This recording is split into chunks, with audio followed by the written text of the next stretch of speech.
This is the little space where I caught those people having sex. Back then, right? So where's the beer cow that you milk for? Well, the beer cow starts here. My name is Lucas Greta. I'm one of the brewers here at Flix Brewhouse. I'm Jack Wilson. I'm one of the other brewers here at Flix Brewhouse. And we're going to take the fine people at Poor People Podcast through the brewing process. This is actually kind of where the brewing begins. This is our grain room with our nice mill here. These are barley kernels that have undergone the process of malting. What we'll do is we'll start with the raw kernels like this. We will mill it through our mill here, which kind of just breaks down those kernels. It'll go down through our auger system here, taking us right up to the top here to this conical grist case. Smallest one in existence. Once we get all of our milled grain up there, now we've got this vessel here called our mash tun. So this is where we actually mix the water with the grain materials there. They'll come down through our hydrometer there. These rakes will be spinning. Think of it a little bit like you're making a big, gigantic cup of tea.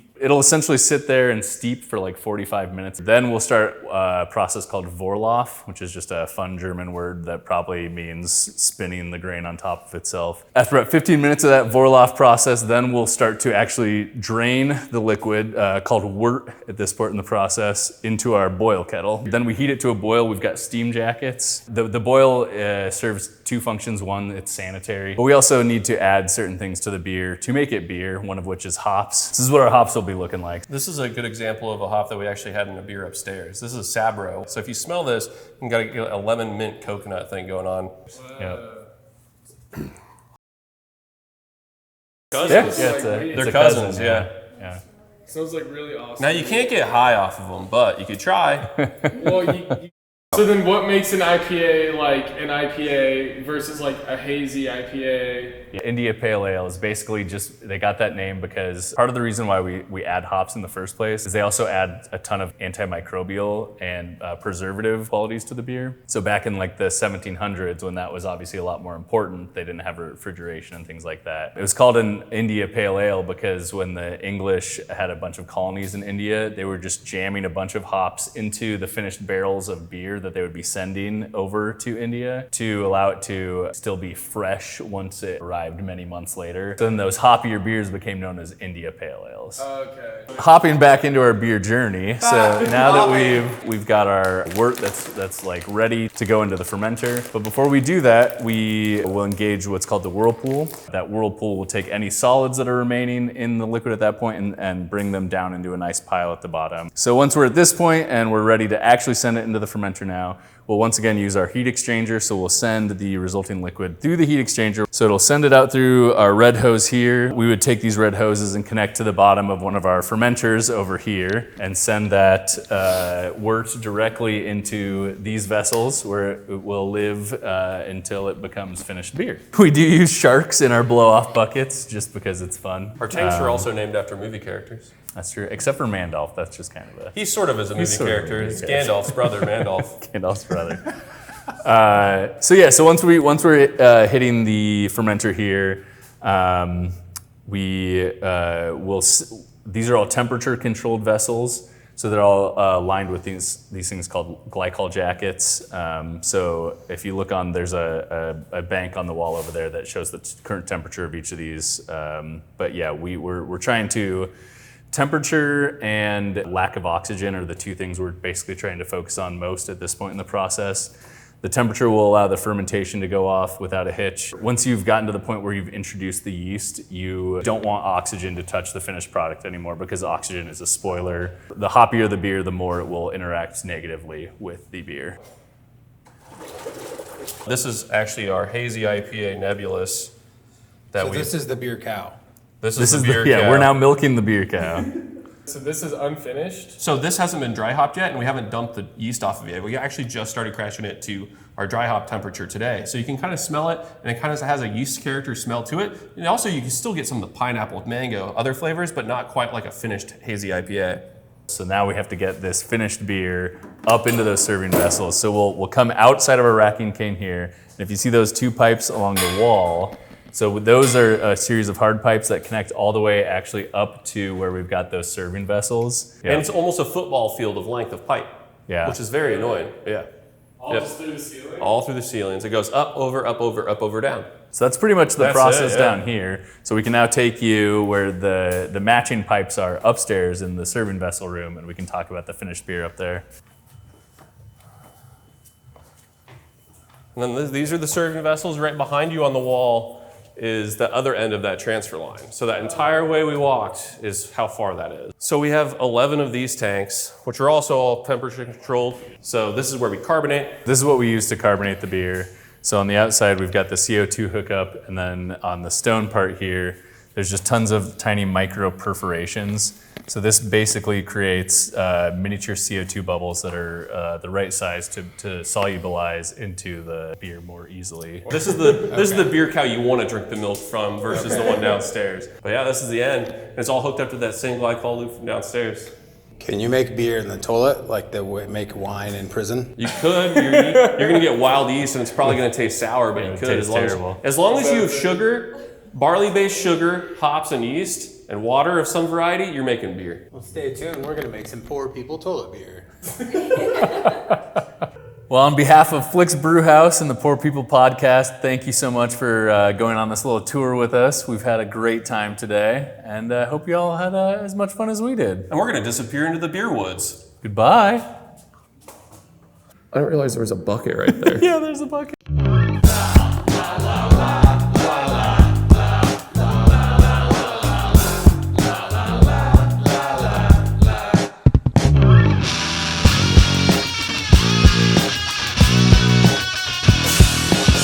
All right, welcome to Poor People. We're here at Flix Brewhouse. I'm Jaydn. I'm Mia. I'm Lucas. I'm Jack. And we are the Poor People. Thank you guys for being here with us today. We're really excited to do this. I know this is definitely an episode I've been waiting for a long time, or for a little bit now, since we've had it scheduled for probably like a month or something like that. I don't know exactly anymore, but I don't think it's been a month. It hasn't been a month? No. 3 weeks. Maybe we've just Maybe. been talking about Yeah. it for like a year. There you go. Trying to get in here. Yeah. You know. It's Well, pretty yeah. exclusive, so. Yeah. Yeah. Well, it's cool too. I mean, yeah, as exclusive as you can be on the side of a Yeah, mall. You know? inside of a mall. So yeah, let's learn a little bit about you guys. Jack, if you want to go first here. Yeah, just tell us like kind of how you started, how you got to here. Yeah, your history in the service industry and all of that. Sure, yeah. I'm Jack Wilson. I'm one of the 2 brewers here at Flix in Des Moines.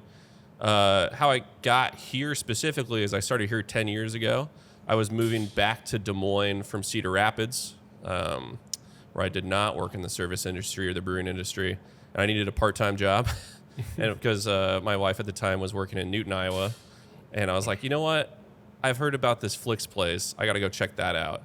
And I interviewed to be a bartender, and they were like, well, we don't have any bartending positions open. Would you be interested in a serving or a food running position? I was like, sure. I'm only going to be here for a few months as I actively look for another job.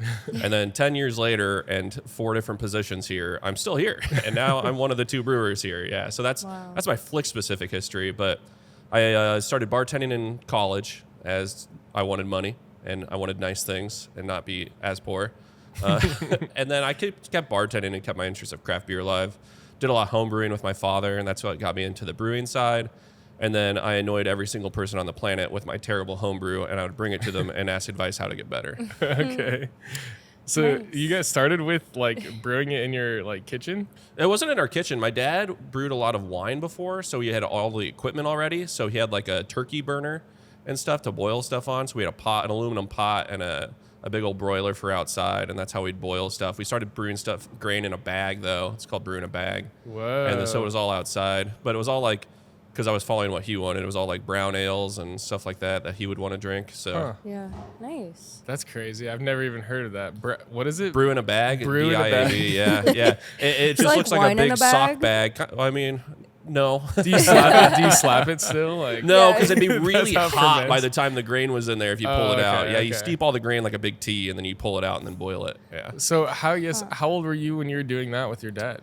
23. Oh, okay. I I, didn't was even thinking like- like 8 or 9. I didn't even like beer. I didn't even like beer. I didn't even like beer until I was like 22, 21. Oh, okay. Yeah, my wife made me go to every single brewery in existence in Portland, Oregon, and eventually she found beers that I liked. And I was like, you know what? this beer thing could be good for me. All 8,000 breweries. There's a lot, yeah. It says everybody who tries a beer for the first time and like really enjoys it. Yeah. Right. This beer thing's gonna get me places. It's gonna Or take if me they don't far. enjoy it, it's just like, I'm going to start a brewery. College Make sure degree, I like it. college degree be damned. So how long have you been brewing beer here?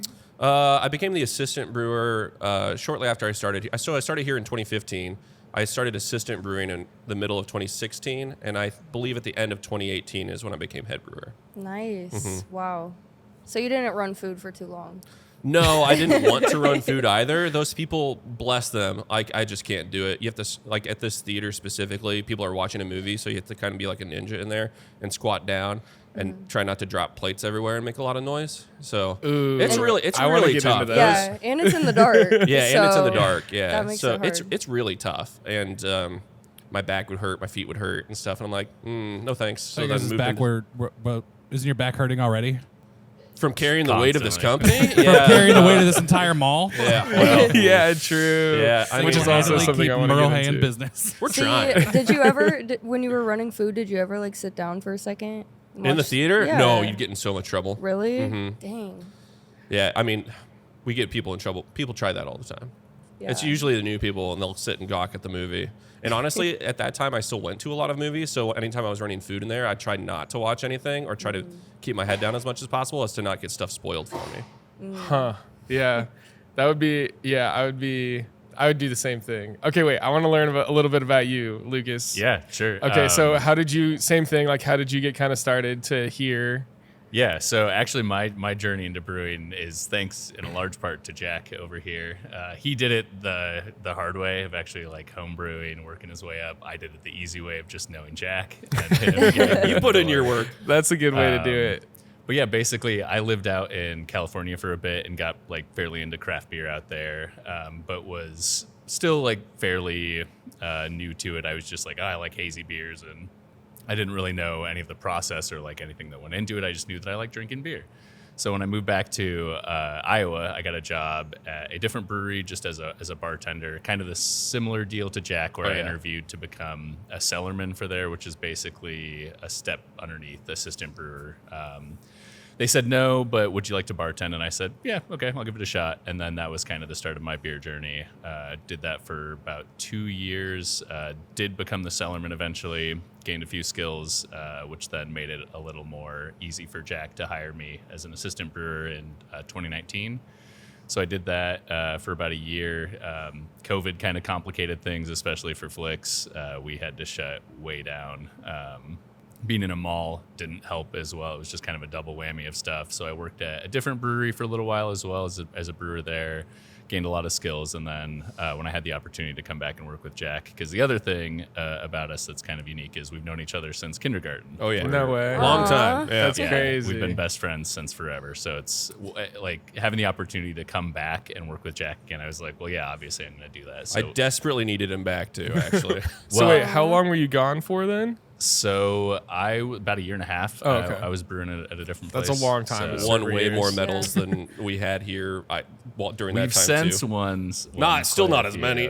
I don't know. Look at the Yeah. Look at the wall. I was the looking medal over there, display, so those yeah. are all like. Yeah, those are all both of awards. ours. Yeah. yeah. What? That's Okay. awesome. Most recently, You got plenty of medals. Since, Yeah, since you- it's fairly pertinent to this beer that I'm drinking right now, we did just win a silver medal at World Beer Cup earlier this Yeah, year. it's for it. really Nice. good. Yeah. The Dunkel, Tilly's Dunkel. Tilly's Dunkel. Yeah? Absolutely. Yeah. Super good. Okay, you said you're from California. No, I'm actually from Iowa. Oh, okay. I Yeah. just moved out to California. Gotcha, okay. For like 5 years. So. You know, you Gotcha. get done with college and you have the stars in LA. your eyes. Yeah. I was Straight trying to to make LA. it big out there. Yeah. What'd you do out there? It's kind of a weird job. I worked for some very rich people as basically Escort. their in-home escort. Escort, Exactly. yeah. So I I'm was just kidding. constantly hydrated. No, I was basically in-house IT for like a super rich family who, Oh, wow. who owned a winery and like a few other things. Oh, So cool. That's pretty they cool. had like a little compound on their property where like 20 people worked. They had like event planners, secretaries for the family and stuff. So I was like a part of that doing IT work. Whoa. for You got to them. ride in helicopters, too, right? Not helicopters, but they're like small private planes to go to Okay. like. Well, I guess I shouldn't say, but Like the Catalina wine mixer. Is it like that? You're more right than you know. Is that a thing? Is that a real thing? So yeah.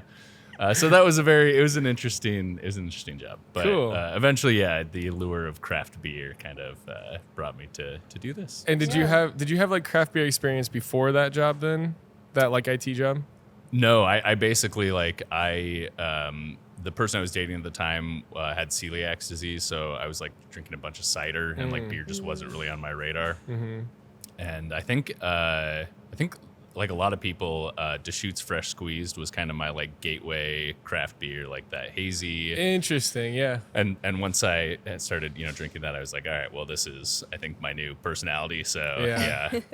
That's pretty cool. Nice. I know I want to say it was like San Diego or something like that, but they used to have like the most like breweries per capita or something like that. Was it San Diego? Portland, I know for sure, was one of the most breweries per capita. It was? And a lot of places, unfortunately, have seen that dip quite a bit in the recent years. But San Diego is definitely one of those beer capitals, I would say, of the country. California has a lot of them. Yeah. The Pacific Northwest has a lot of them. And then Colorado, I would say. Like the three big Colorado, hubs, I know, is another big one too. Above average rating of breweries per capita with 2.52 breweries per 100,000 residents in San Diego. Okay. That's pretty crazy. Still, I guess I don't know if that's a lot or a little. I mean, how many? Well, in this entire state, we have about 115 or 120. Oh wow. So, Okay. So then I feel like we have a more concentrated per capita. We yeah, might. for sure. More breweries per, like. we got like Maybe what, San 22 Diego. in Des Moines, and we have 250,000 people. Yeah, Right? something like 2? that. I know of like 5. Oh, we have a lot. Five people? I'm counting the larger metro area. Yeah. So I was I'm gonna say, counting there's Altoona, definitely- Bondurant. I can think, and there's a bunch that are like not in Des Moines area either that do a bunch of stuff too. But yeah, no, it's really cool. So then I guess like I'll say one of my first like really good craft beer experiences was here at Flix. I will Aw. say I was like freshly turned 21. I was like experimenting with craft beers and doing a lot of like exile stuff. And then there was like, I came here after work one day and like we ended up being here for probably like 4 or 5 hours or something like that, just drinking like all the different beers. And then I remember being like, this is what it's about. Like, this is it. It's like, I made it. I honestly love hearing that because one of my favorite things about like craft beer in general is just the like social aspect. Yeah. Like it's a great excuse to just like hang out with people.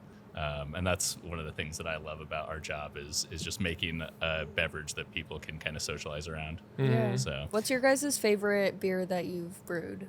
Oh, ooh, that's a tough one. that is a tough question. I'm gonna take the easy answer and just say this one right here. I knew It's it. very like special to me being Yeah. named after my cat, but Yeah. And there's no cat in this, right? Has Tilly we strained just all the making cat, sure, the okay. cat bits out. Has No, Tilly no. tried the dunkel? Tilly's still my alive God. and with us, Tilly right? is alive. She's and with been, us. she's been adjacent to the beer. Yeah, that's true. We've poured glasses of the beer and set it next to the cat. Yeah. Oh, okay. Aw. I was gonna say I have no problem with like the cat bits in the beer. I'm just kidding. I do actually. Yeah, I think I would as Not well. like- Explicitly, I would not like to say pieces. there's no cat. No cat was harmed in the making of this or dunkel. hair or anything like that. Yeah. No, this is a great beer. Sorry, I Yeah. didn't mean to get all weird with that. You're good. Yeah. I mean, I guess mine's not that hard. We also won a medal for this one this year. It's a style of beer that's not popular anymore, and it's never going to be popular again, and that makes me really sad. It was popular for one summer in 2019, Brew IPA. So super dry, super effervescent, fairly bitter, hoppy, citrusy IPAs. And we had our 10-year anniversary in December, so we made a Brew IPA. We called it a champagne IPA because, on your anniversary, you pop champagne. And we called it Poppin' yeah. Bottles. Nice. And it was really good. It was underappreciated, but I like brew IPAs a lot, so the opportunity to get to brew them doesn't come around very often. Have you had that one here for a really long time? No, we had it in December and January, and that was about it. And Okay. then in 2019, when it was popular, we had 2 different ones. We had one for Guardians called I Am Brute, and then we had one for Glass, I think, called Glass. because it had glitter in it. Yeah. Glitter in it. Oh, right, like from the yeah. movie glass? Yeah. Do you guys try to like name your beers? Oh my god, I just saw the cat with the Tilly's Dunkel on the screen. Yeah. Do you guys try to Dang, name your beers like with movie themes in mind? Oh yeah. Yeah? Yeah. So like this summer for Superman, we had a hero and a villain beer called Hero and Villain. And then my favorite beer name of all time, I think, was for Star Wars. We called it Rye Gone Gin. It was a rye IPA. That's pretty good. Yeah. Another classic one that we did for was it Frozen or Frozen 2? It was Do You Want to Brew a Saison Man? No, that was such a good name. It was so That's long. a good one. I remember there was a Barbie one. It was like pink. Oh, there was a Barbie Yeah. one. Yeah. Yeah. That beer was really Me and good. my mom beer was bought good. it. It was It was so a good. dragon fruit shandy, if I remember Yeah. correctly. Yeah. Yeah. What about for like when Wicked was popular? We What'd had, you guys do? What was it? Oh, we called it Emerald City. It was a green apple sour. Nice. Caramel green apple sour. Caramel green apple, yeah. Yeah. It sold out in like a week. It was crazy. That fun. sounds really good. Do you guys get a lot of creative freedom? Oh, yeah. brewing? Yeah, we get a lot actually. So there's 4 beers we have to have all the time. They're up on the wall. It's a Mexican lager, a raspberry wheat, a hazy IPA, and a Scottish ale. And then generally we have 12 beers on tap. So the other 8 are kind of whatever we want to do. So I just want to note that you just recited like all of that, locked eyes with me. I had to I didn't even have time to like look and check to see if you I were can right. say their name. Yeah. I believe you. I 1000% believe you, but I was just saying that because like I still don't know what I have on tap at like the bar I've been working at for 10 years. And, like, Well, it helps when you have these 4 all the time. yeah, true. Okay. So Yeah. yeah, they're also on the wall over there. So it's kind of cheating. Gotcha. So- Okay. Oh, If I look around, I can There's a lot of find visual them. Yeah, I cues. can find them anywhere. I was looking in the reflection of your beautiful eyes, and I saw it on the screen back there.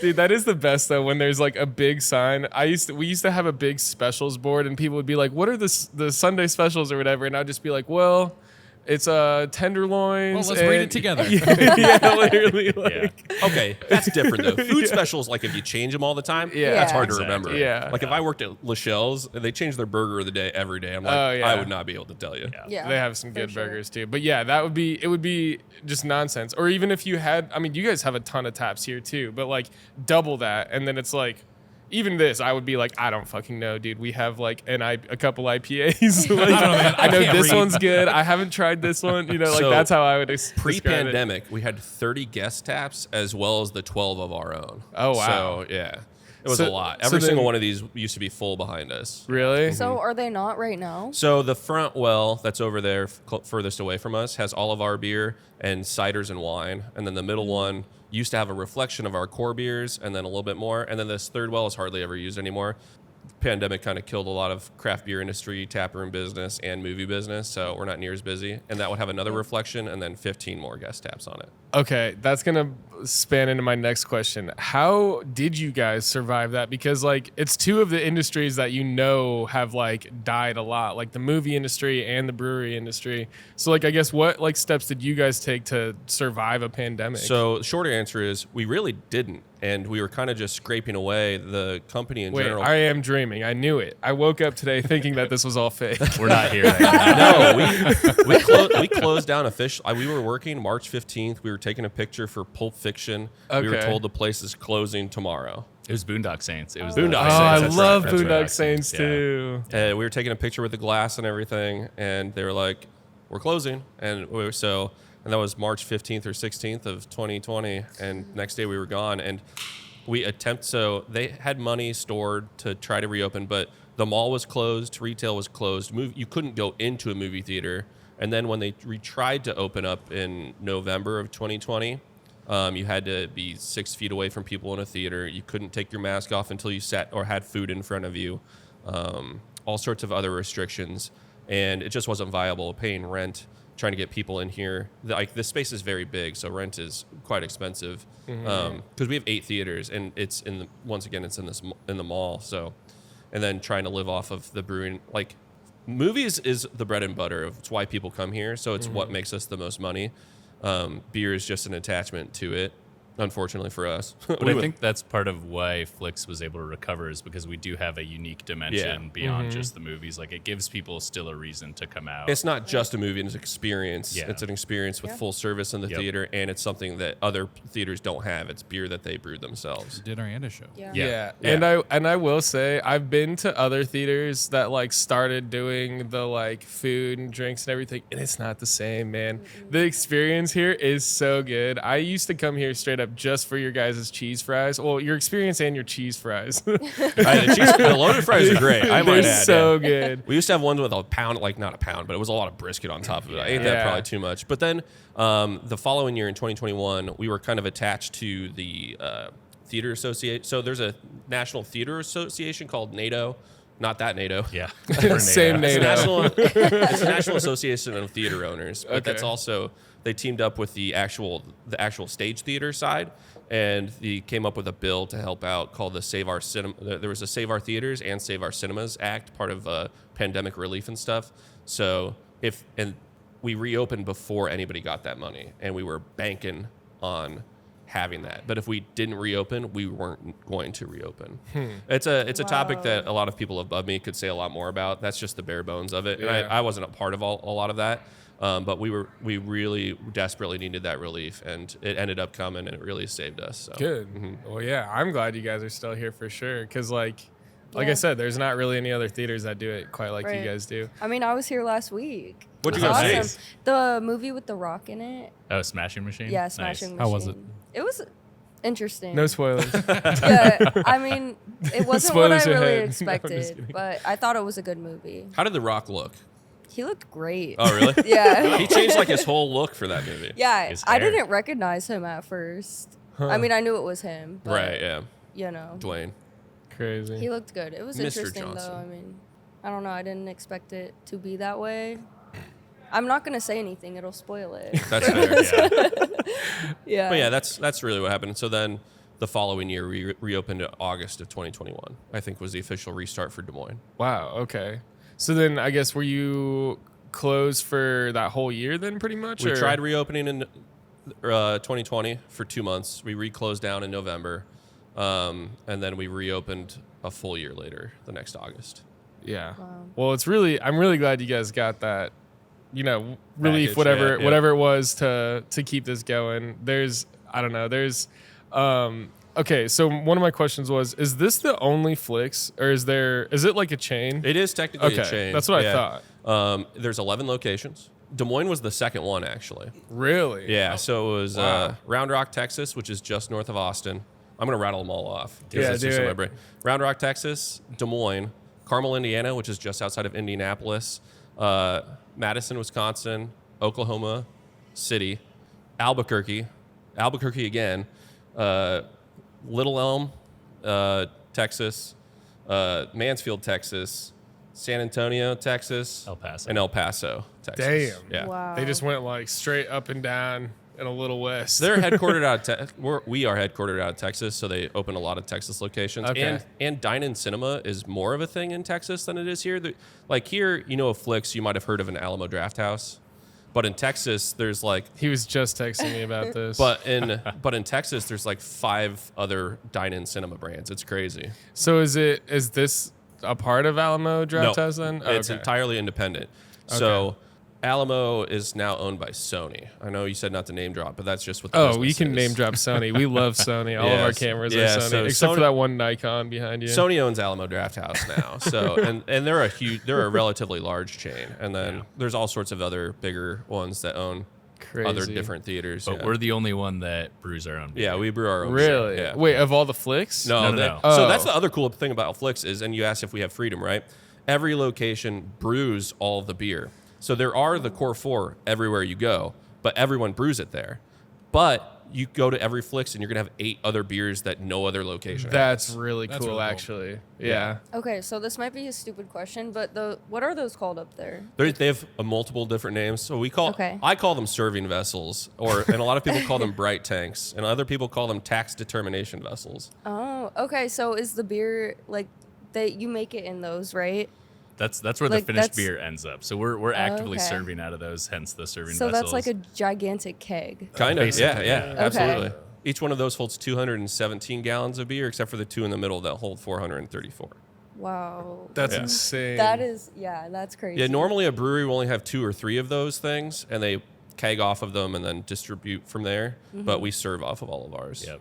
Okay, what I would not happens have if guessed that you you? guys were serving off of those. Yeah, what happens if you don't go through all of the beer in one of them? Oh, we generally do though. That's or You you. do? So when you get down lower, you keg it off, and then if it's really that bad, sometimes we'll add fruit to it. We'll do other stuff, fun stuff to it. Like if a movie that's not as busy is coming out, and we don't want to like assign an entire 217 gallon batch to it, we'll take a couple kegs and do something fun for the people that come.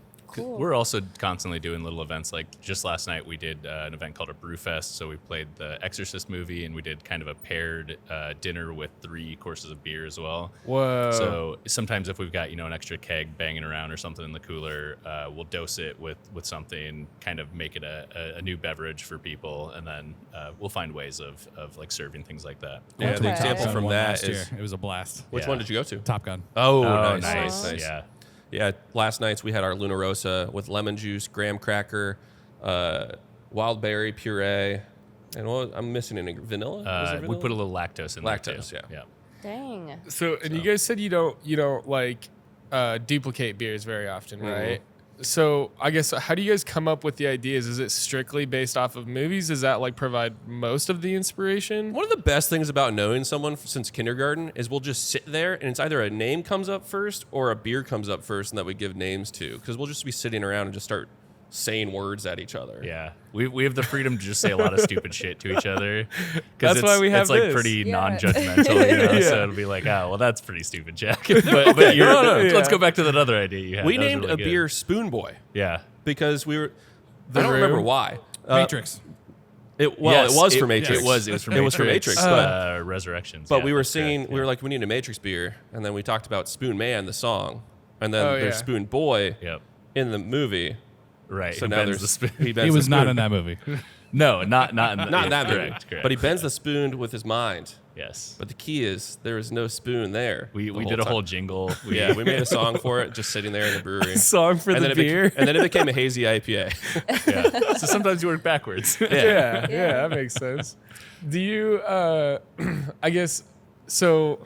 Like, I guess how would you come up with a beer for like Top Gun? Is it constantly just like you guys just throwing ideas at each other? But like, how does that develop into like the like flavor profile and like all that stuff? I think it can depend on the movie. Sometimes, like Top Gun's a good example. It's like you're gonna have that's a huge blockbuster. You're gonna Yeah. have like mass appeal with that one. So you want to make a beer that's going to be like have mass appeal for everyone in there.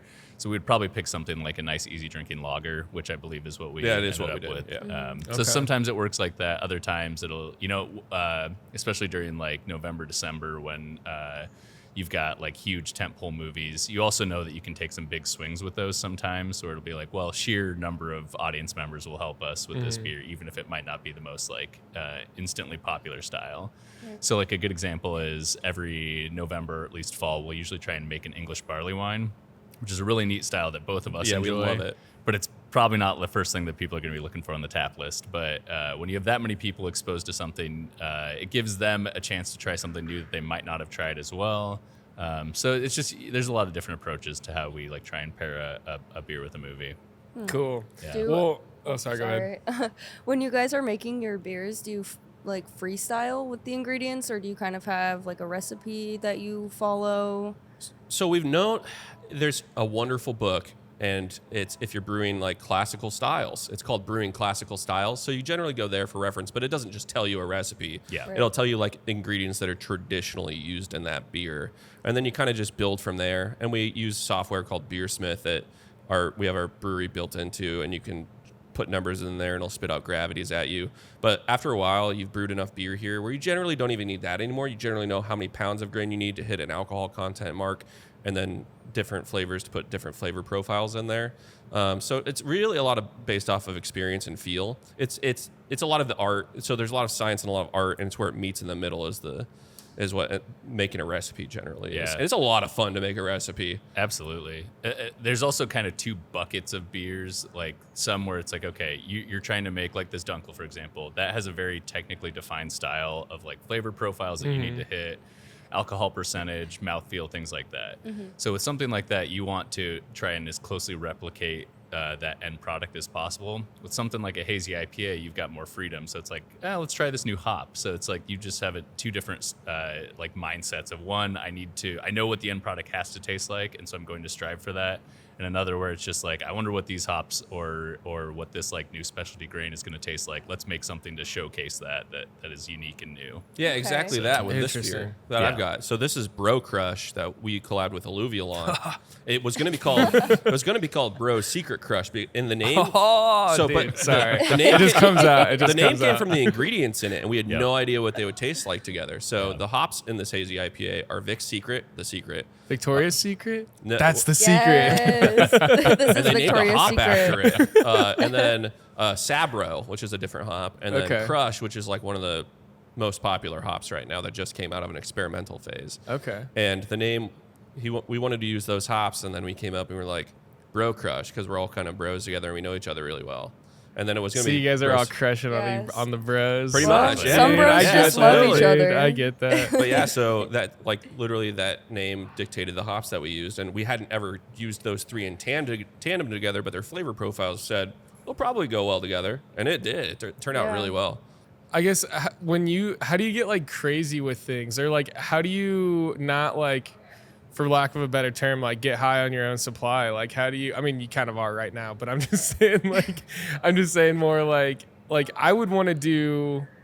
Well, you mentioned some kind of barley wheat, right? That you guys both love. Yeah. But like I would be the type of brewer where I'd be like, God, this is amazing, and everybody's gonna love it. And then you make it, and then nobody buys it or whatever, you know. So like, I think I would find myself. It would be hard to like remain objective. To like, and then I'd start like throwing graham crackers and marshmallows and chocolate and stuff and making s'mores. Like I wouldn't know where to go. I mean, Well, like you do it twice and it happens, then you go, well, I can't do that all the time. Yeah, I was You gonna brew say- your favorite barley wine. You try to brew it twice in a year, and you go, "Oof, we had barley wine all year." It hurts your soul a little bit when it doesn't sell that well, so you Yeah. don't want to keep doing that to yourself. It's like I get touching the that. hot stove.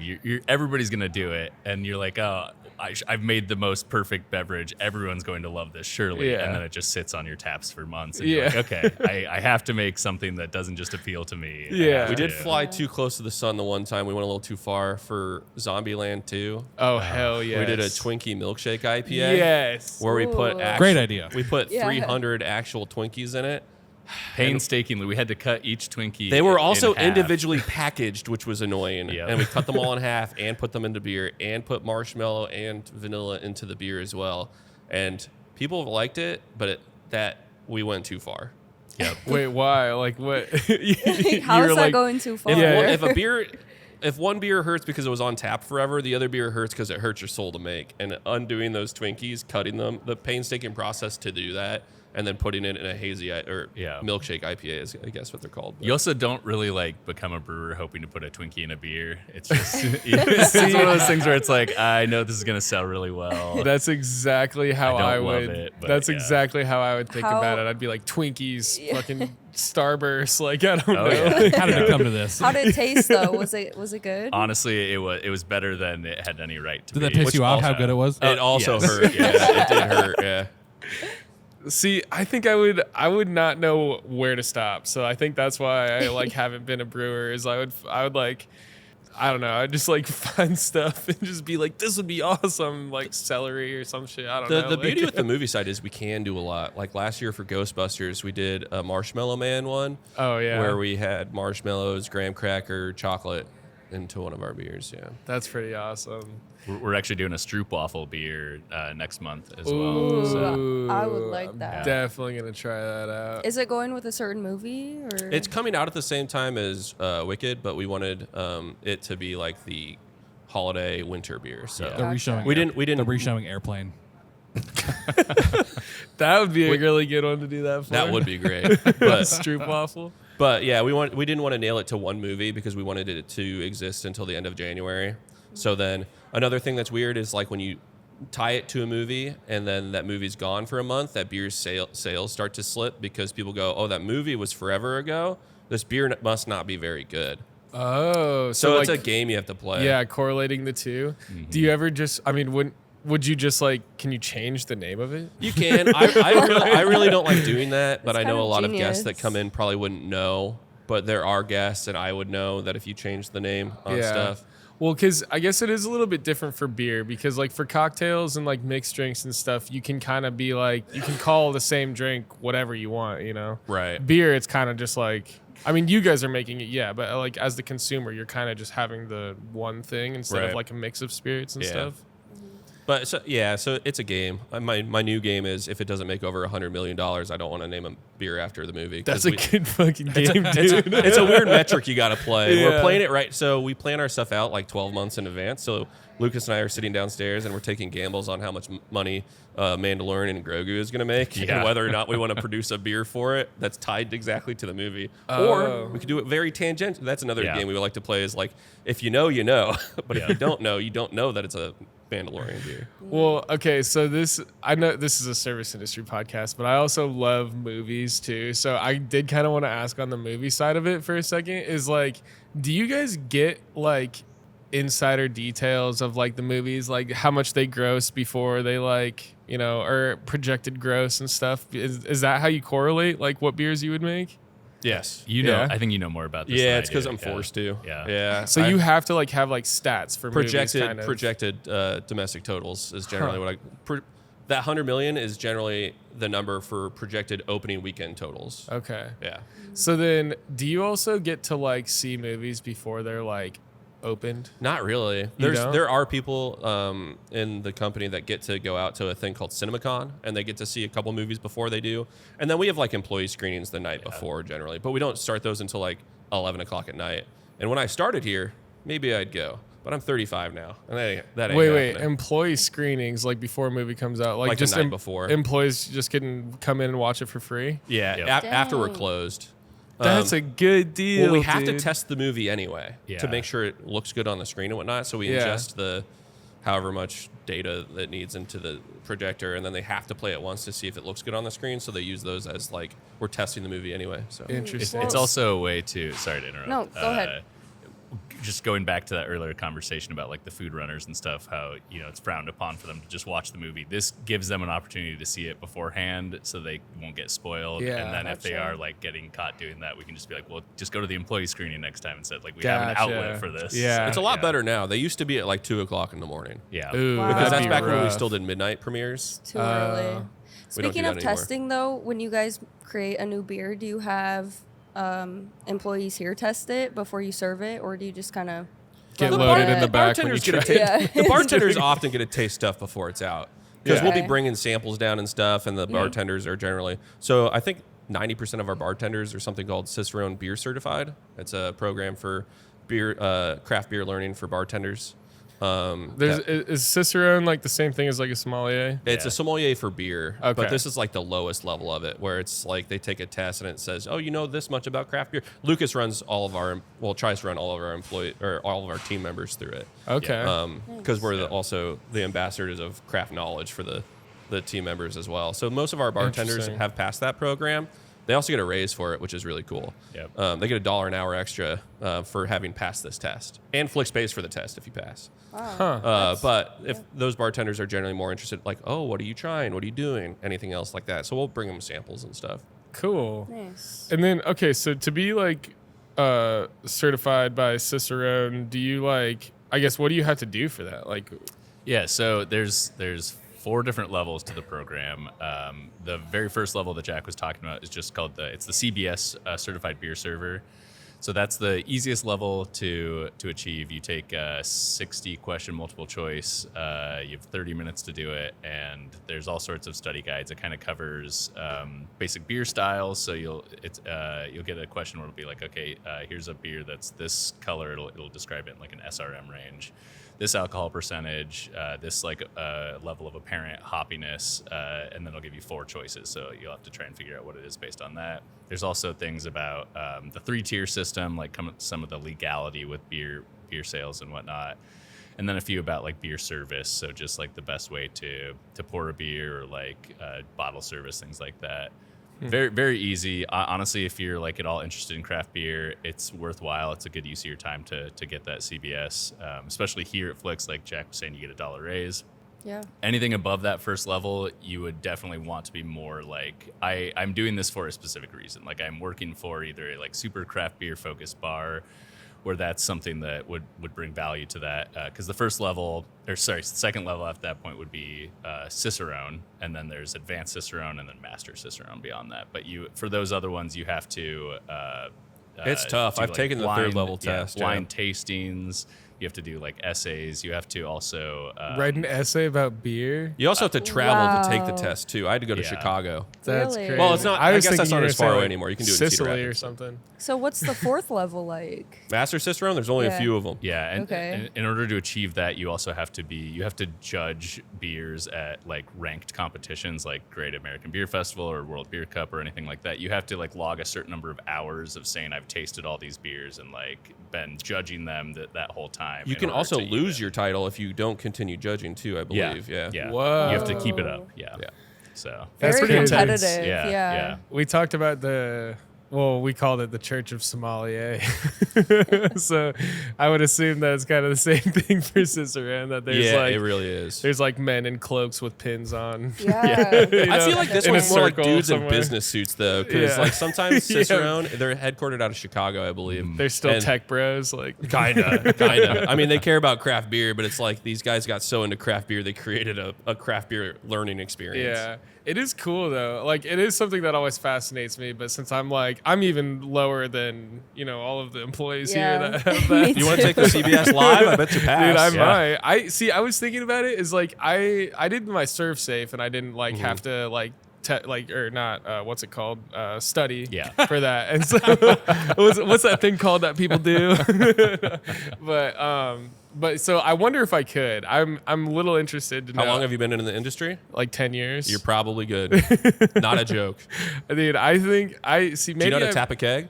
Oh yeah. You got one of Dude, them. I train people how to tap the kegs correctly all the time. It drives me insane. Okay, so I want to kind of stay on this. The Cicerone thing is really cool. Actually, I did not realize that like servers and stuff could do that as well. Like if you didn't have necessarily an interest in like brewing or being a brewer, that you could still have like that test or like a little bit of that under your belt. That's like really. Yeah. Really good thing. So you were talking about server ninjas running Yeah. food Oh, yeah. to the theaters. I love having a server come to me and like at the press of a button. Is there still buttons? I Oh don't yeah. know. Okay. So yeah. the buttons have gotten better and better and better Oh, as this yeah. place has existed. For when I started, you'd hit the button and it wouldn't tell you where the person's sitting and it wouldn't tell you anything. The numbers on the outside of the theaters would turn red. And it would let you know that someone somewhere Yeah. in there wants something. It's like So No. inefficient. Minesweeper. at you'd have that to go point. in and you have to look around for the little table with the red light. And that's how you knew where no someone way. wanted something. Then in like 2019 or 18, I think, we finally got this call connect thing where if someone presses a button, a screen tells you where that someone pressed the button. And now if they press a button, not only do we know where they're pressing the button, we know how long they've had the button pressed for.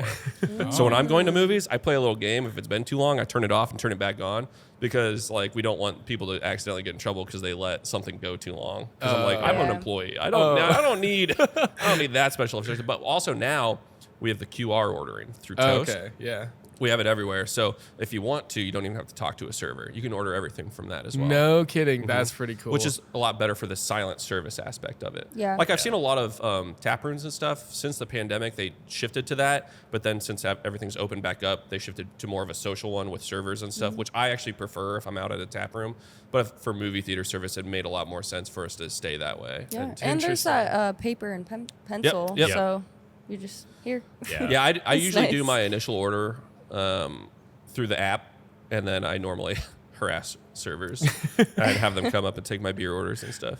Well, because I just remember the first time coming here, just being like, how the hell is this gonna work? You know, like one of my biggest pet peeves is like talking during a movie. Oh, So yeah. I was like, like this is gonna be awful. Like I don't want to do this. And then literally when I got here, I mean, completely changed my entire mind, and I loved it ever since. But it's just one of those like thoughts being like I already have to, so I do like media and stuff for like concerts and bands and stuff. So I already have to be like below the crowd basically. And so I would have to always do that. Like in my head, I would feel like I would have to do that running through the theater to like get people their drinks and food.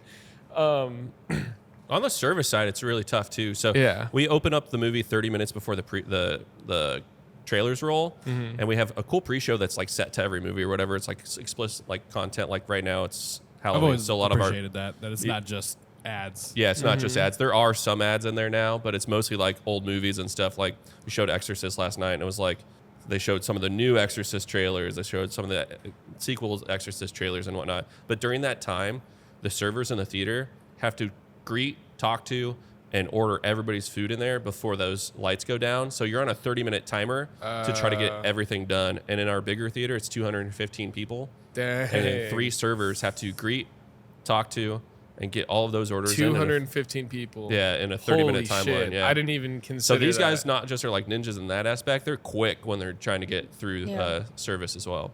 Do you? That's hard. Dude, Oh, yeah. I Yeah. would. Okay, now I was that I'm really thinking bad about at it, by the way. I was got gonna real say- chatty when I Yeah. was a server. I would, if this was my first serving job, I would be mortified. I would be like, how am I supposed to do this? I mean, This that's probably isn't a spot that you should start out as. though. I was gonna say, Like, even in my that's less than 1 minute per person. dude, Yeah. in Yeah. the in the If 10 it's sold years, out. oh yeah, in the 10 years of being in the service industry, like I feel like I could handle most things. I don't know, like right now, if I were to do that for the rest of the day, I don't know if I could do that. I was so bad. I'd get caught up talking about beers. Like Oh people yeah, same. Yeah, talking I'm about a beers. chatter, I'm like, yeah. hey, I'll get you 3 samples, and then we order samples. They bring them out, and then I come back and be like asking about the samples, but I don't have time for that. Right, So, Right. yeah, yeah. you're just running around. That's crazy. I assumed that it would be like you just kind of have like you stagger all of the movie times and you just kind of have like everybody hit the theater at once and then move to the next one and just like that's kind of how I thought. I guess The movies are staggered, and some servers will be in multiple different sets, but we have like 3 zones that we call it, and then 5 through 6 is a zone, 3, 4, 5 is a zone, and 1 and 2 is a zone. So generally, the servers will be shared in those ones. So if they're in the biggest theater, they're also in the 2 smallest theaters. crazy. Okay, so then how do like sections work in the theater? Like how do you have Rows. like a? It's just Rows. rows. It's rows, yeah. Like you get If the- 20 but rows and then But if the there's 50 people or less in a theater, generally they'll just let one server take the whole thing. Okay. Okay, that makes sense. Yeah. Yeah. If it's like a packed house. Yeah, you do rows. So it's like you have A, C, F, whatever, and then you just go through those rows. Pretty crazy.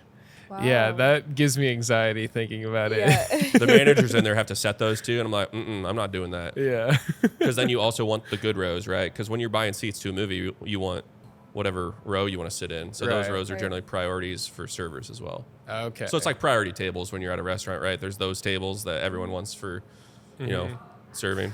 well, and that's the other thing too is like you don't have like a like turn and burn, you know, like it's just the one movie. It's just They're like set there for a long time. Yeah. Yep. And so like yeah, I guess it's constant. It's like kind of I guess I would kind of compare that to like a football game where like they'll order food, it'll be really busy for like the first half of the game, and then the second half they're just drinking beers and chilling, and it's just you're kind of just standing there like waiting for them to leave at that point. I think the only thing that's like it's not churn and burn, but it's a different one is how our bar and tap room area works. Because if the theaters sit 30 minutes before the movie starts, then the 30 minutes before that is where the tap room is busy. So it's kind of a weird rotation because Yeah. then when they go into the theater, there's a weird staggering of those people are going to the theater. Some people are closing out their checks as the newer people are coming in. So, and it's the biggest, like, not headache, but it's like you can see it the most on like opening nights of movies where the 6 o'clock is super packed, the 7 o'clock is super packed. So there's a weird rotation with the tap room. Because then also the bartenders still have to pour all the beer for the theaters as well as greet the people coming into the tap room. Yeah, that's crazy. It's hard for me to wrap my head It's around. I didn't different, think yeah. about it that hard before I came here. You unfortunately have to. Yeah, you really do. Yeah, I know. I think it was something that I just like every time I tried to think about it, I'd be like, I don't know. Yeah. And then I just stopped thinking about it. But yeah. Interesting. Like, It I'm just is. thinking about like the servers, like in their tips that they make at night, because every time I come here, it looks dead, but everybody's in the theater, you know. So it's like I'm sure they're making good money doing this. You make a lot more, you make a lot more money serving here than you do bartending. I'll say that, yeah. Yeah. But our bartenders are generally more craft. So our bartenders are more like brewery bartenders, brewery like beer tenders. They know a lot about craft beer. They can talk about craft beer. They do still have to be fairly quick, but it's more of like a tap room setting for them. So if you think about it that way, and you see, and also this place often doesn't look super busy because it's so big. But if there's 20 people in here, it doesn't look busy like in a tap room space. Yeah, it's cool. Very cool. And you guys both worked at other restaurants before Flix, right? We You just did. worked at a brewery. Mostly Just breweries another for me, brewery? yeah. Okay, so I guess what would be harder in your opinion, like serving during a full movie or like a Saturday night like dinner rush? I'll say the theater side because there's just more. You have to be more actively engaged in terms of just not tripping over your own feet in a dark theater. Like you're basically doing all the stuff that would be happening during a Saturday rush, but in the dark and with stairs and with rows of seats that you're trying to like work your way around. So I think I would give the edge to that just for degree of difficulty. Definitely. Yeah. I would agree with that. Yeah, Is it I kind of didn't nice even though that like once the movie's going on though, it's like you don't really actually have to talk to the customer. That's true as well. Yeah. I mean, you get some distance there. Yeah. But don't forget, pre-busing is still a thing in the theater. And if you're trying to be quiet while stealing people's plates and knives, and you're holding forks, all Yeah. this Oh big my stuff, God. and you have to go down a whole row and grab 20 plates at a time. And or meanwhile, so. you're going down the road and you've got all that, but somebody's like, hey, can I get some ranch? Oh. And so you're like, okay, so now you got to remember that, and you're trying to like keep all your stuff. Oh, So. that's And, hard. oh my god! While it's dark in there, no, definitely. I didn't even think about the They're dark. better there's, than me, There's like, so many that's- factors to this that I just never considered. That make total sense. I just never even thought about. Yeah, good Yeah. for them though. Or It spilling, takes- like if you spilled on a customer, or like I've spilled like big cups of ranch on like. I have dumped a pizza on somebody here before. Really? Oh yeah, it was horrifying. The person was super nice about it, but I felt so bad. But then, like, if they have to, like, clean it off, or did they just sit in it and they're just like, no, this is Well, like the best part of the movie. Like, That's Avengers right now, so Thankfully- we'll clean it later. Thankfully, that movie wasn't super busy, and we just moved them, and then gave them free tickets to another movie. okay. And I think comped their meal. I assume. Dang. I wasn't a that's manager at that nice. point, so. Yeah. Well, they had pizza all over them, so. Yeah. Yeah, I was gonna say usually if there's something spilled on them, I'll give them something for free or something. I don't know. Like usually one thing though. At least. That's me. Oh, I'm so sorry, but you get one thing for Yeah, free, and you just already one. ordered a Pepsi that I didn't ring in, so that's your one thing. Yeah.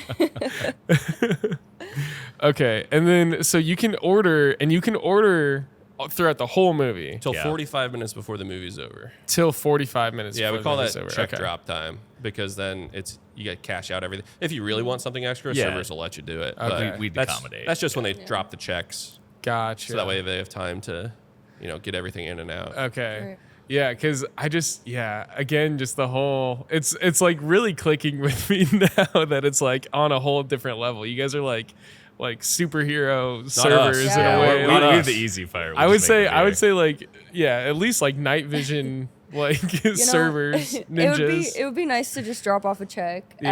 at like where a customer is sitting when they have like 30 minutes True. Yeah, the game's over Yeah. in 30 minutes. Yeah, I'll here see you you go. later. Yeah. left. Just walk away. Here's your check. You're Yeah. done now. Yeah. That is nice. Yeah. Any other place, yeah, he's just like, are you cutting me off? Yeah. It's like yes. We do get that question from sometimes, but the servers do explain that, and then the screen also explains that Oh yeah. beforehand. Yeah. Yeah, that's the Yeah. other nice thing with the like theater aspect is basically if there's any communication that you want to like have for the guests, just throw it up on the screen. Like Right. our pre-show kind of runs through the whole process, so it's just like we've got that level of extra like explanation that's just at our fingertips that like a restaurant wouldn't really have. Yeah. Right.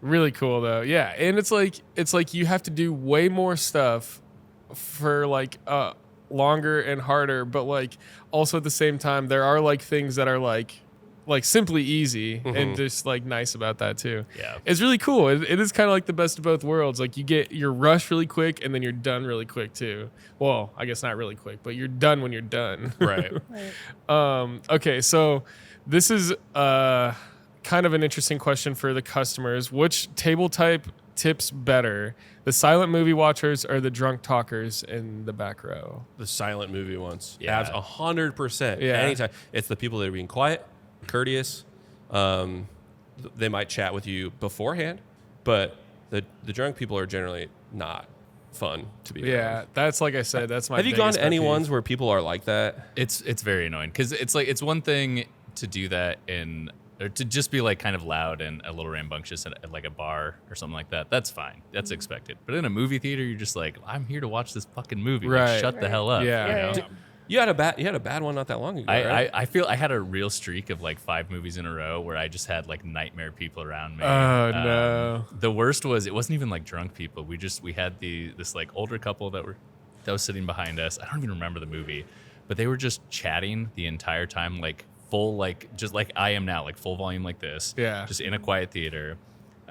They were like having a dialogue with themselves about the movie, just be like, oh, I like, how are they gonna get out of this one or whatever. It's just like, well, that's what we're watching to find out. Like, I don't need your inner monologue here during this situation. I don't know. It's just so frustrating. But I'm gonna apologize. I was one of those people when I was watching Fast X Part 1. You totally were. I think you probably were fine in Fast X because I'm pretty sure that crowd was going. Me and a friend, we We're on the Ubered here moon. because we're gonna get fucking drunk during this movie. I think for something like Fast X though, there's an expectation. It's Yeah. kind of that was like, also such a bad movie that it was like, yeah. I'd already They seen it, go so to I was just watching my space. friend watch it because I knew how outraged he was gonna be at everything. Yeah. And it was like literally every 30 minutes, he's like, "Are you fucking kidding me?" Also, you were part of the family if you were there watching the movie. So I think if you're part Oh, of the yeah. family, you're allowed. Especially if you're drinking a Corona, you can do anything. Don't I drink think a there Corona was here, though. 6 of us in that theater, and 4 of them walked out. Are you No serious? kidding. Yeah. Because of you. Dang. No, because of how bad the movie was. I was like, you went a little far. No, Was like, that here? That was here, yeah. And my friend was like also trying to walk out like 30 minutes before. I'm just like, no, you got to stay for the post-credit scene.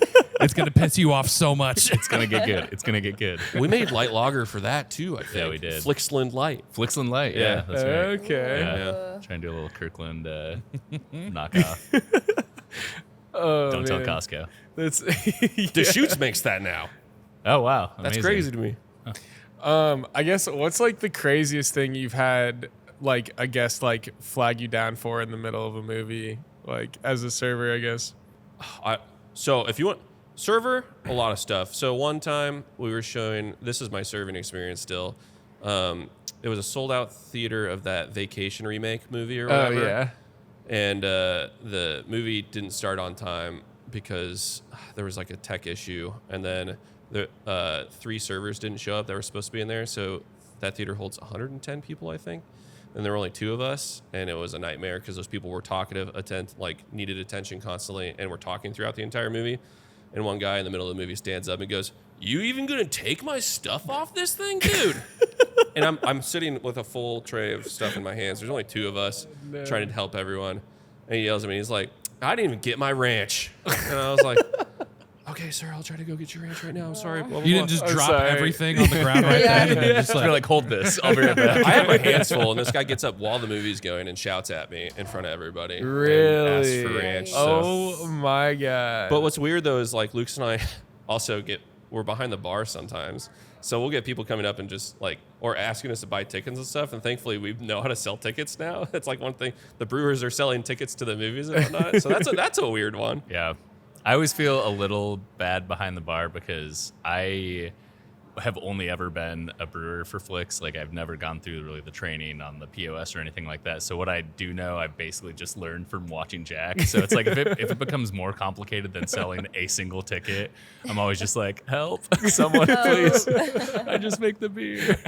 I need an Oh, adult. that's funny. Before we had a full bar, there was one night where we were doing a private screening for some group of people, and we didn't have a full bar. And the guy goes, "Could I get a dirty martini?" And I was like, "We don't really do martinis. We have these beers, and we have 4 liquors that you can serve. I don't have martini glasses at all or anything." He's like, "You got to do it. I booked the event." And I was like, So I turned to the manager at the time, and he shrugs at me. "I don't have vermouth. I don't have anything." Oh, I didn't. no. So I just didn't ask this guy if anything. And we had olives in the kitchen for pizzas, Kalamata, I might add. And I made this guy a martini in a straight edge glass with Kalamata olives and Kalamata olive juice. So it looked like dirty dishwater. Ew. And this guy must have been blasted because he tries and he goes, This is perfect. Oh no. Hell yeah. All right, sure, That's amazing. sure. Yep. That's so funny. But And he's then you excited have that, it. that he got it in a man glass. Yeah. Oh, I mean, Right, those exactly. there are those people, right? Yeah, Yeah. they don't like the stem. That drives me absolutely crazy. I'm like, I just, own it. If you're Yeah. gonna drink it, own it. Yeah. You guys serve some of your beers in tulips, right? Oh, we have snifters, yeah. Yeah. Yeah. Lucas has a great one. Like at the brewery he used to be at, the 2 times before, they had a lot of higher ABV beers, so they often came in stemmed glassware. And you Yeah. guys had regulars that still wouldn't do it. There was this guy that I would always recognize where it was like, if the beer came in a stem glass, I would avoid the confrontation because he was just so obnoxious about it.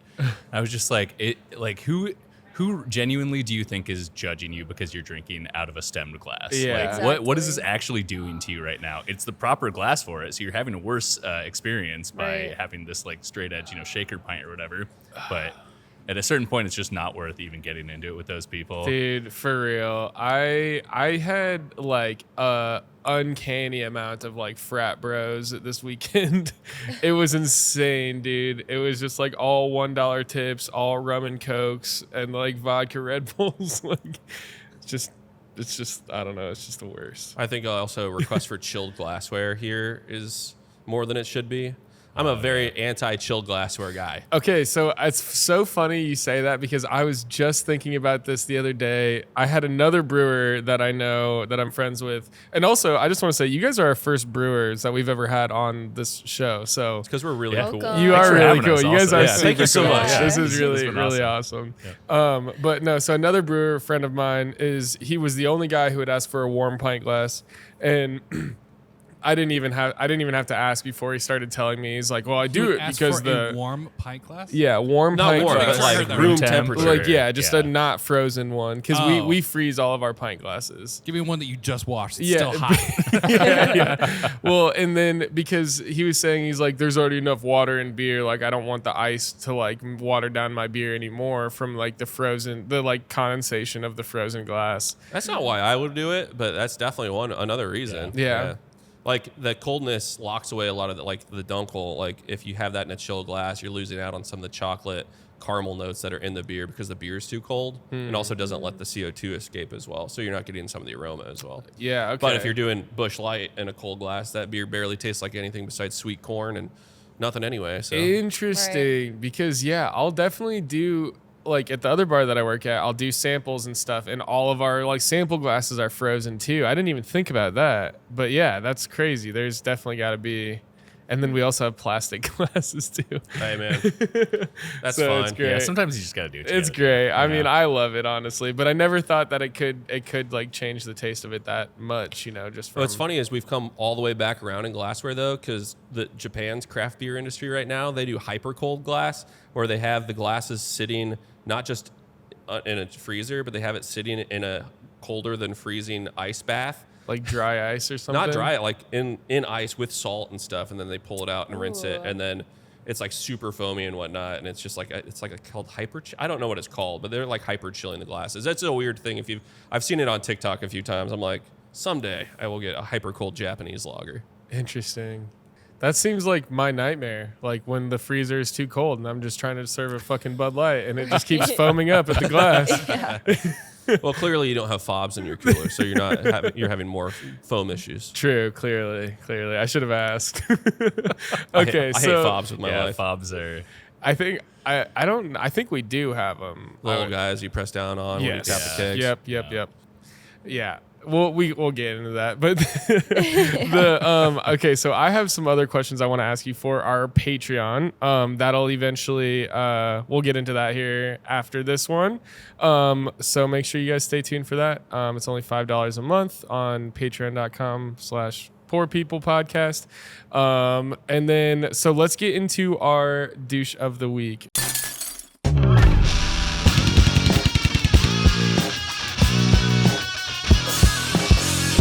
I have a good douche of the week, but you need to subscribe to the Patreon because I almost got my ass beat at work. Yeah. So, So definitely subscribe to Patreon to hear that one. yeah. Do you have another douche of the week that you could Do do instead of that one? Do you have one? I'll think. So the only one I had is I filled in on Saturday this weekend, and it was so busy, like insanely busy. And again, all the frat bros were there like Friday and Saturday, and it was just like nonstop, like $1 tips the whole night and stuff like that. But I had this one lady. She I had like a full bar, like shoulder to shoulder full bar, and the way I was like doing it is I was just kind of like going up and down the bar and just like going back and forth serving all these customers. And this one lady like kept like jumping onto the bar like with her arms and like leaning forward to like get my attention. And I'm clearly like going down a line here. Like, just wait, like I'll be with you 1 second. This happened like 4 or 5 times.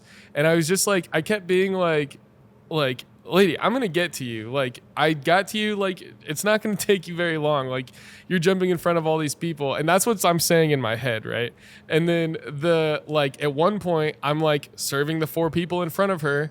And she like does the same thing, gets my attention. I'm like, just 1 second, okay? And then I literally go to the people like right in front of her and just like, what can I get you guys? And then she like interrupted that conversation to be like, did I cut in front of you? And of course, these frat bros are like, no. And I'm like, God damn. The one time Yes, frat bros she who actually did. tell the truth. Yes, I was literally like, you've got to be kidding me. Like, now I look like this asshole. And then she's like, she got what she wanted out of this. And I was just like, okay, what do you want, lady? Like, and it was just like, oh, can we just get this TV changed? I'm like, you've got to be fucking kidding me.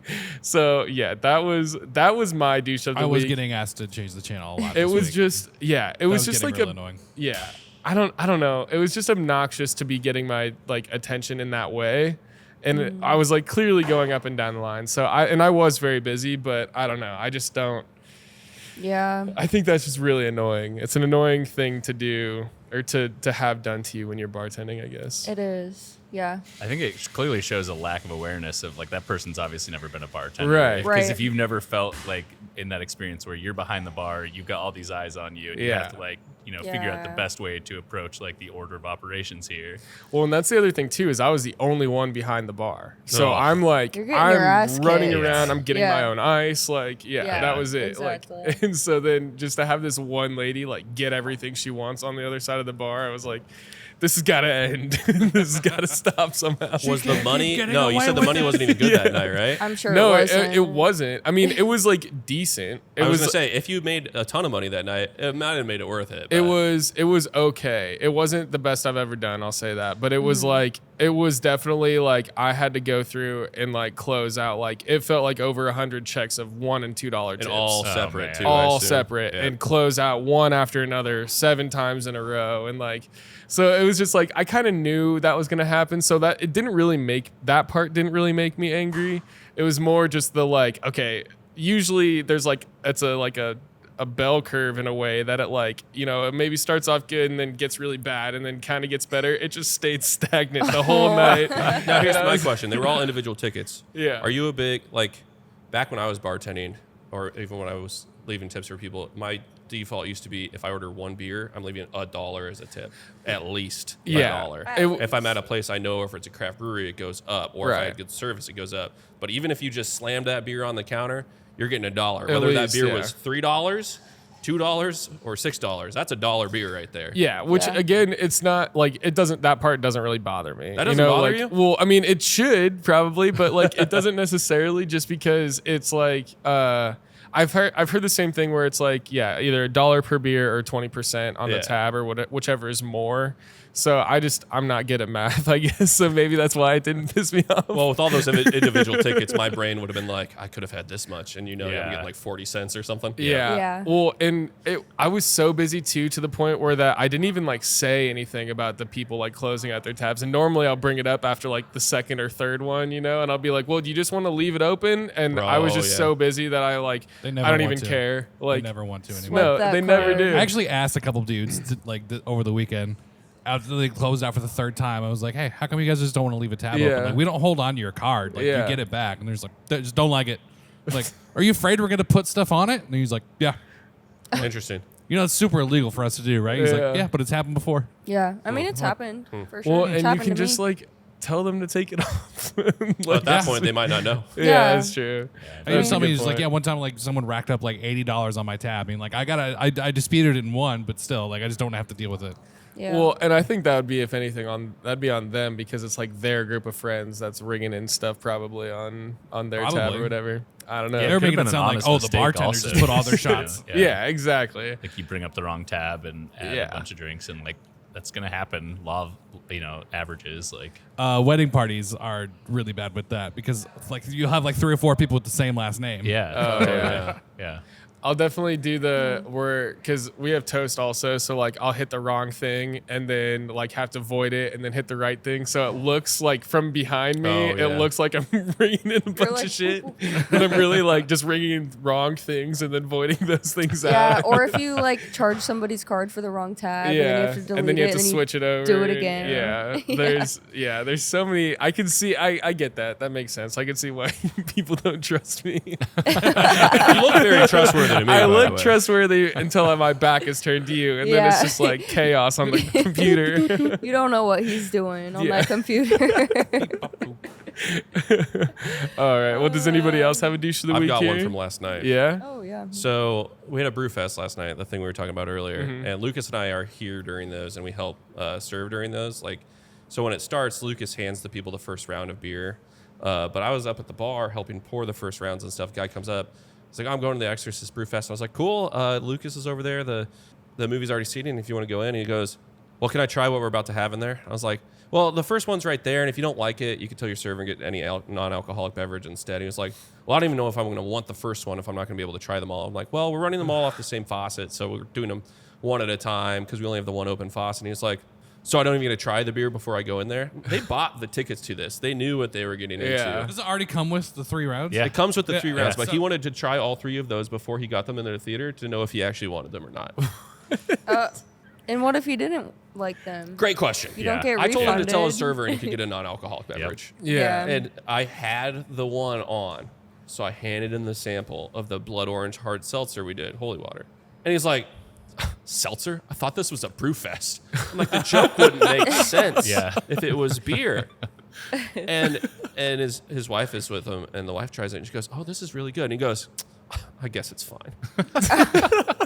And then he leaves, and then he goes through, and I walk in later, where we have to do this speaking in front of people, and he's got a whole beer in front of him, and then he's also got some type of old-fashioned or cocktail right next to him, too. I'm like, come on, man, you didn't even want the beer to start with, so like you just wanted a Yeah. cocktail. You could have just said that from the jump. He But just yeah. sounds like one of those people that will never be satisfied. Yeah. He was being And you get so those. mean to.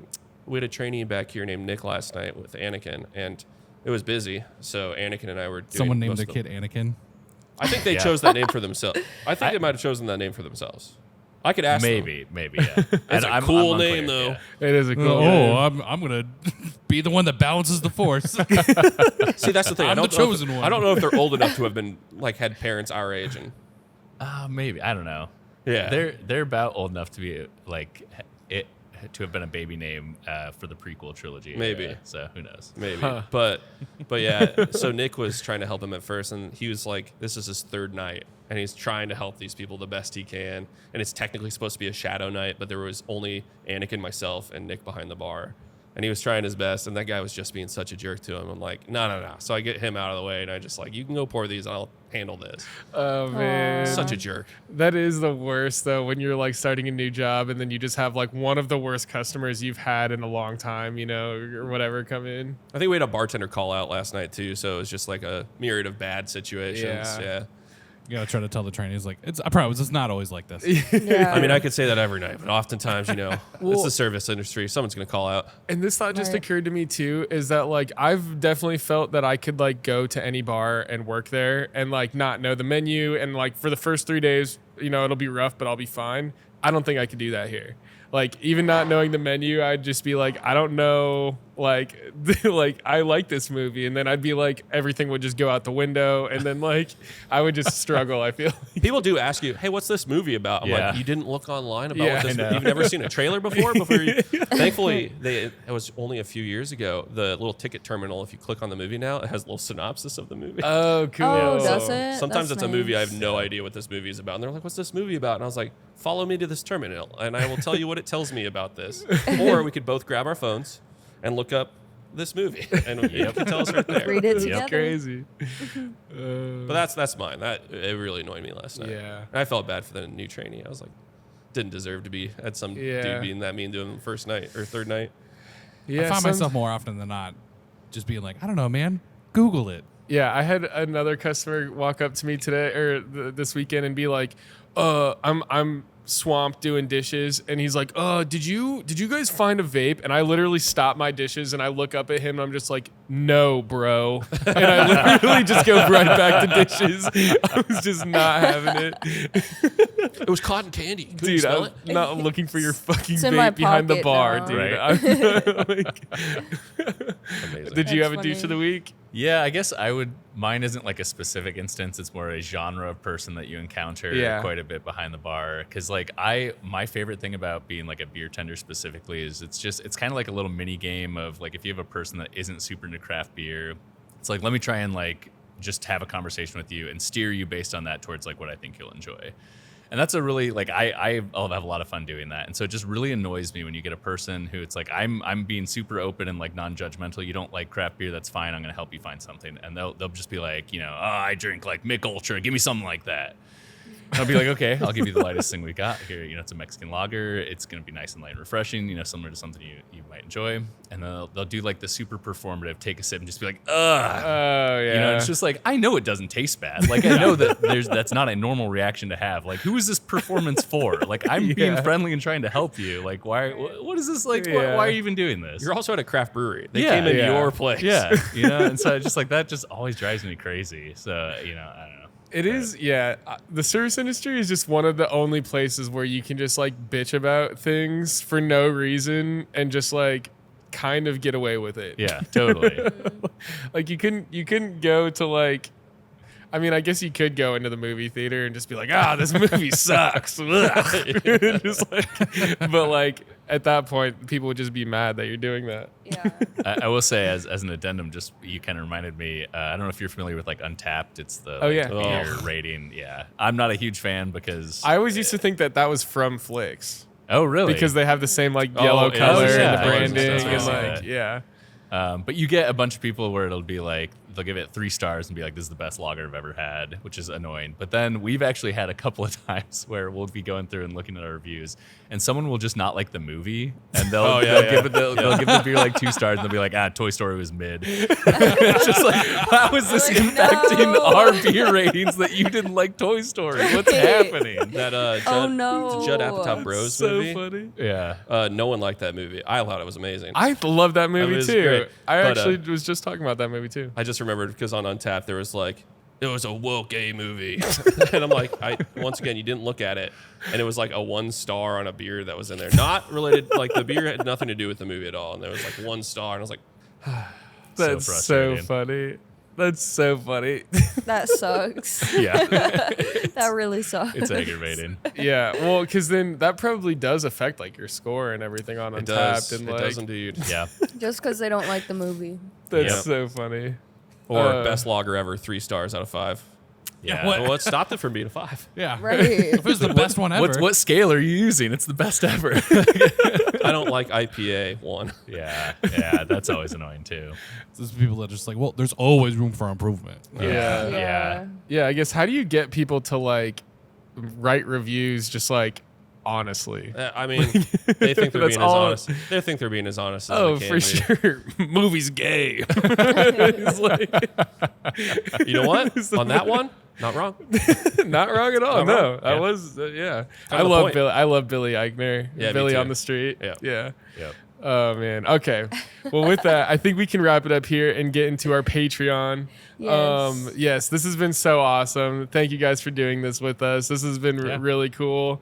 We're gonna find out why a customer wanted to fight Mia. It's really crazy. But you have to subscribe now. Yes, Right now. Sounds like a deal. Please. $5 a month. I mean, For can't all beat that. access to everything. Yeah, you have access to all of the videos that we do Patreon, which include brewery tours, exclusive videos, extra videos, an extra episode every week too. So yeah, it's only $5 a month, and you also get deals for like promo codes for like merch and stuff like that. Yes. Get So some yeah. merch. Yeah, all of that stuff is in our link in the bio. Thank you, Jack, and thank you, Lucas, and thank you, Flix Brewhouse, for letting us do this episode here. This has been a lot of fun. I'm really excited for this Patreon episode too, because I've got some questions after this Yeah. conversation. Thanks, guys. Yeah, Yes. absolutely. Thanks for having Well, us. thank you so much. Okay, so I know they said it was bad luck to cheers with an empty glass, but we've done it like every single time. Well, I've been two drinking of them slow. already. So. Cheers. For Richard. for poor. Thanks for We have a watching little Poor saying. People. Alright. Yeah, I always forget to We do get it. more beer, we fill these, and you cut it in, and it looks terrible. You know, it's like a straight cut. Cheers. That's we might not even do that. We'll just okay. So their little saying is for richer or for poorer. Thanks for watching Poor People. Okay. Ready? For richer or for poorer. Thanks for watching Poor People.